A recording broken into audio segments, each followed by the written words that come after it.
C'est quand même très artisanal, la prairie.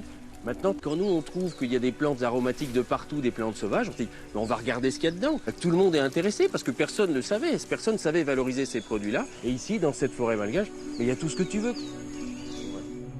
C'est ce qu'a entrepris à Madagascar Olivier Béra. Cette forêt recèle un trésor.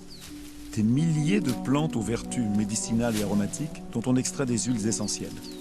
Ça nous permet de valoriser les plantes pour ces femmes. Chaque femme a un quota de collecte pour que ça puisse être réparti dans les familles. Parce que maintenant, tout le monde voudrait travailler là-dessus, tu vois. Et ça permet de les payer correctement. Ils ont enfin une source de revenus et tout le monde voudrait le faire maintenant.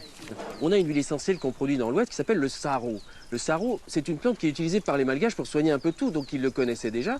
On a traduit en huile essentielle, et maintenant le saro, mais on se rend compte que c'est extraordinaire. C'est déjà utilisé dans l'industrie de la crevette. Pour produire des crevettes, les gens utilisent des antibiotiques d'habitude systématiquement parce qu'il y a plein de bactéries. C'est pas bon pour la santé. Pas vraiment, parce que tu les retrouves quand toi tu les manges, tes crevettes. Alors que là, maintenant, avec l'huile essentielle de saro, on met ça dans les bassins de crevettes et on a le même effet antibactérien que les antibiotiques chimiques.